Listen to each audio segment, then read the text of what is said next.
Vamos a leer en el libro de Levítico el capítulo 15.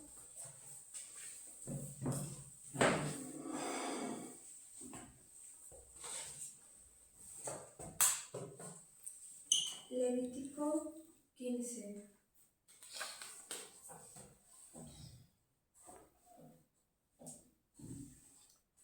Levítico 15.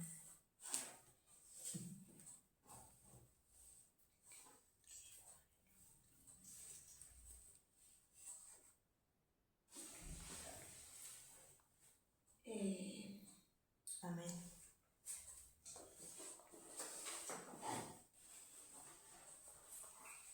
Amén. Amén.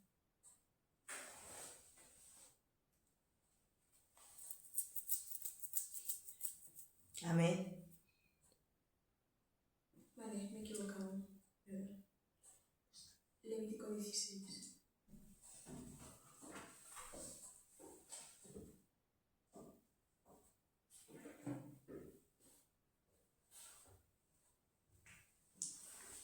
Es Levítico capítulo 16, perdón. Amén. Un poco. Amén. Leemos la palabra del Señor en nombre del Padre, del Hijo y del Espíritu Santo. Amén. Amén. El día de la expiación.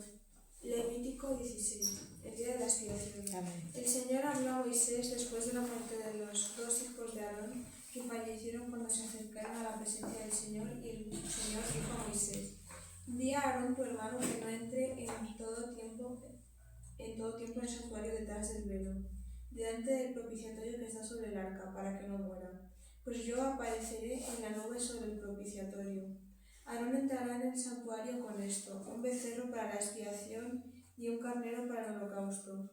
Se vestirá con la túnica santa de lino, se pondrá los calzoncillos de lino, se ceñirá el cinto de lino y con la mitra de lino se cubrirá. Esas son las santas vestiduras, con ellas se hace vestir después de lavar su cuerpo con agua. De la congregación de los hijos de Israel tomará 2 machos cabríos para la expiación y un carnero para el holocausto. Aarón hará traer su becerro de la expiación y hará la reconciliación por sí y por su casa. Después tomará los 2 machos cabríos y los presentará delante del Señor a la puerta del tabernáculo de reunión. Luego Aarón echará suerte sobre los 2 machos cabríos, una suerte por el Señor y otra por Azazel. Y hará traer a Aarón el macho cabrío que le haya tocado en suerte al Señor y lo ofrecerá como expiación.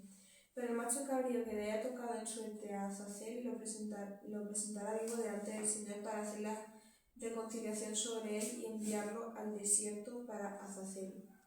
Hará traer Aarón el becerro destinado a su propia expiación. Efectuará la reconciliación por sí y por su casa, y lo degollará como sacrificio de expiación. Después tomará un incensario lleno de brasas de fuego del altar que está delante del Señor y 2 puñados del perfume aromático molido, y lo llevará detrás del velo. Jesús.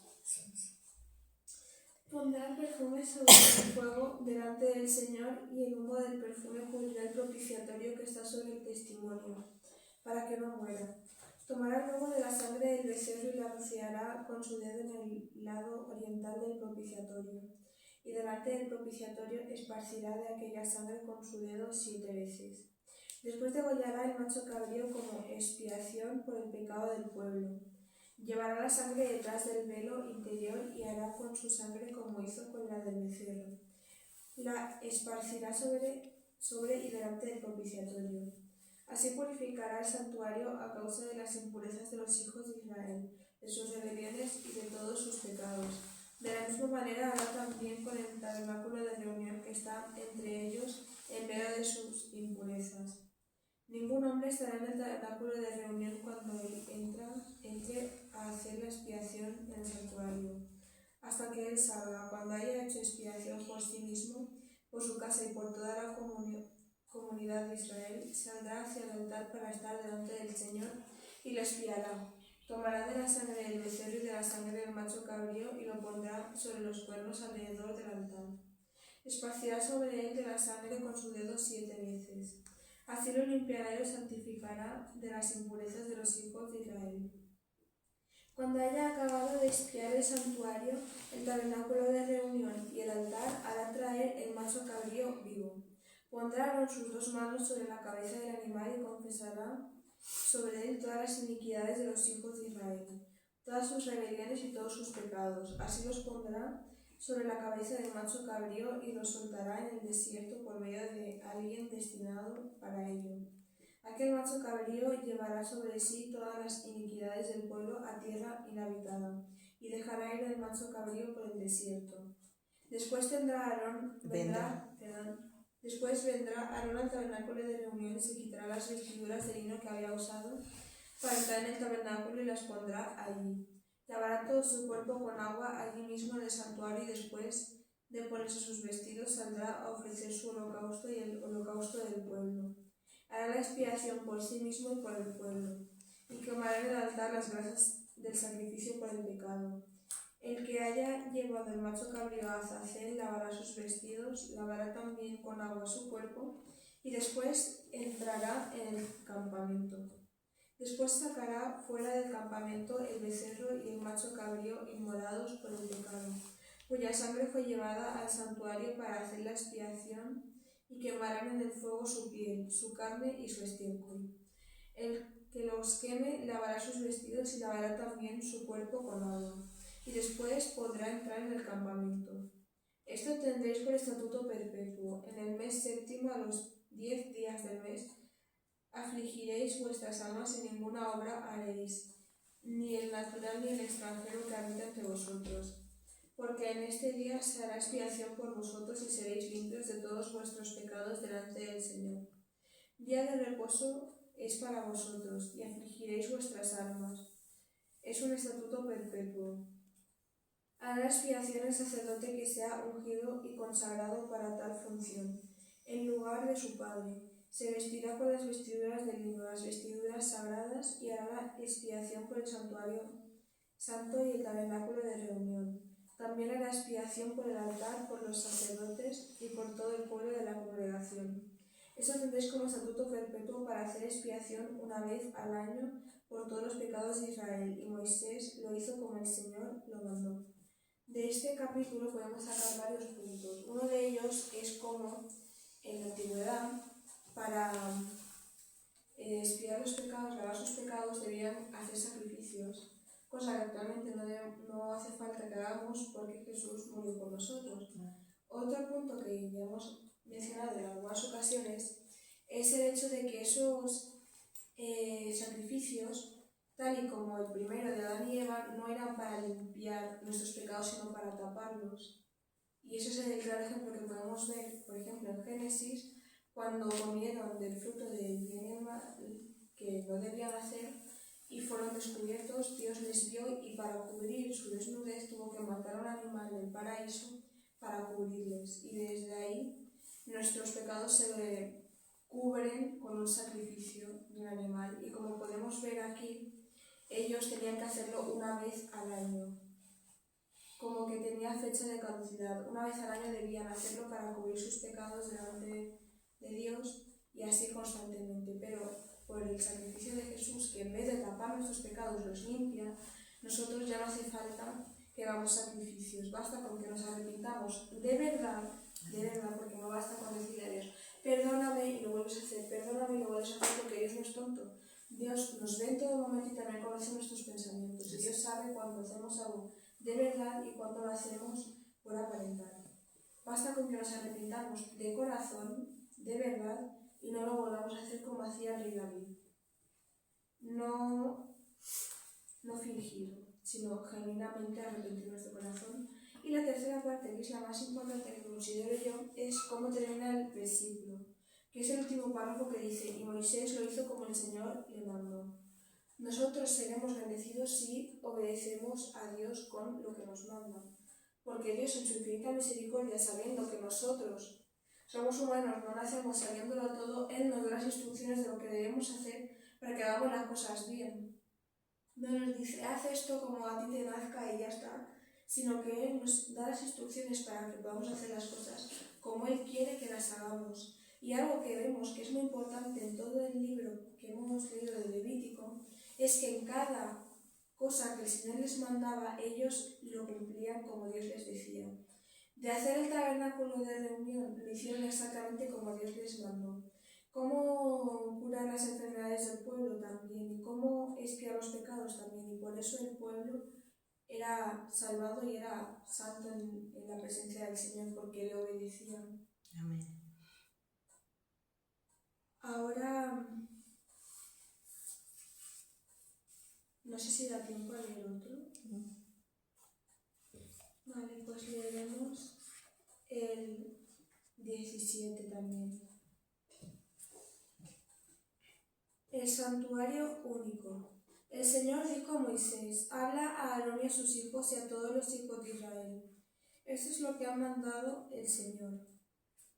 Cualquier hombre de la casa de Israel que degüelle un buey o un cordero o una cabra en el campamento o fuera de él, y no lo lleve a la puerta del tabernáculo de reunión para presentarlo como ofrenda al Señor delante del tabernáculo del Señor, será culpado de la sangre derramada.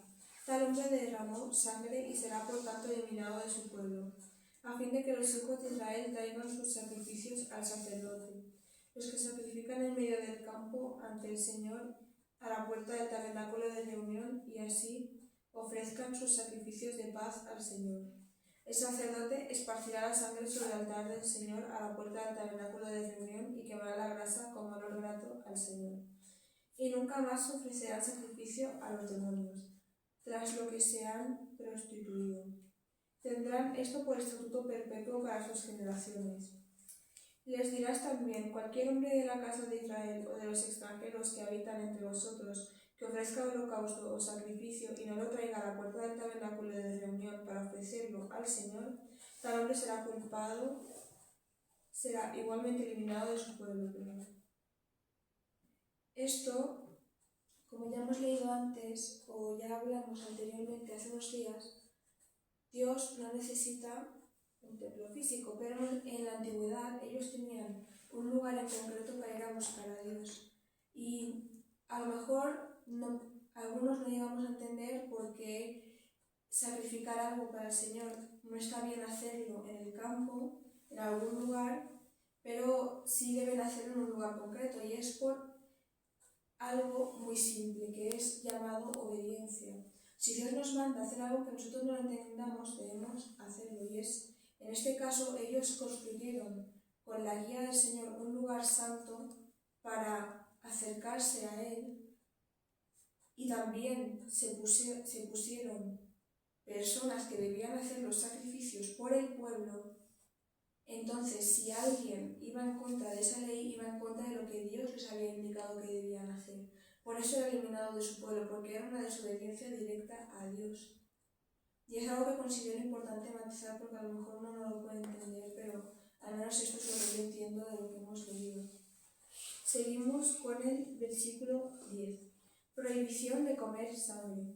Si un israelita o uno de los extranjeros que habitan entre ellos come algún tipo de sangre, yo me enemistaré con esa persona y la eliminaré de su pueblo, porque la vida de la carne en la sangre está, y yo os la he dado para hacer expiación sobre el altar por vuestras almas, pues la misma sangre es la que hace expiación por la persona.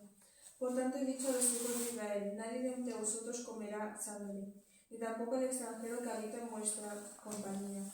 Cualquier hombre de los hijos de Israel o de los extranjeros que habitan entre ellos, que cace un animal o un ave comestible, derramará su sangre y la cubrirá con tierra, porque la vida de toda carne es su sangre.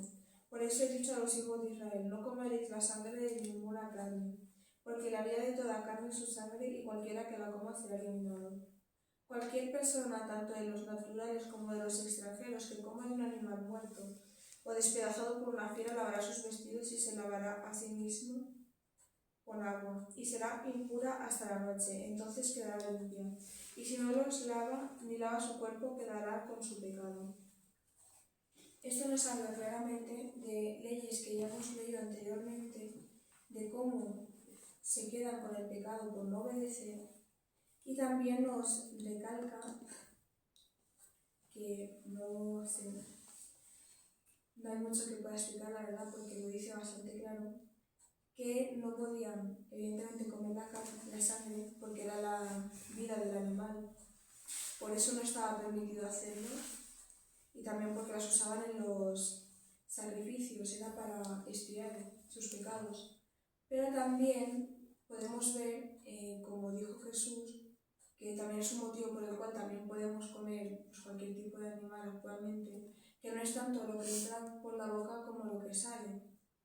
No digo esto para minimizar la palabra del Señor, pero es importante recordar que estamos leyendo el Antiguo Testamento y luego en el Nuevo, y cómo tampoco debemos seguirlo como los musulmanes a rajatabla, porque si no eres un pecador, eres un impío pecador que se va al infierno.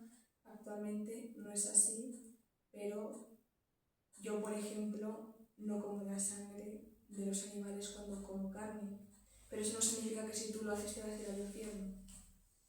Considero que es algo que es importante recalcar porque hay muchas leyes en el Antiguo Testamento que ya no son tan estrictas desde la muerte de Jesús. Amén. Y eso lo explicaremos cuando lleguemos, que declaramos que vamos a llegar y que leeremos hasta la última palabra de Apocalipsis. Amén. Gloria a Dios. Bueno, le dejaremos hasta aquí. Que Dios os bendiga. Amén.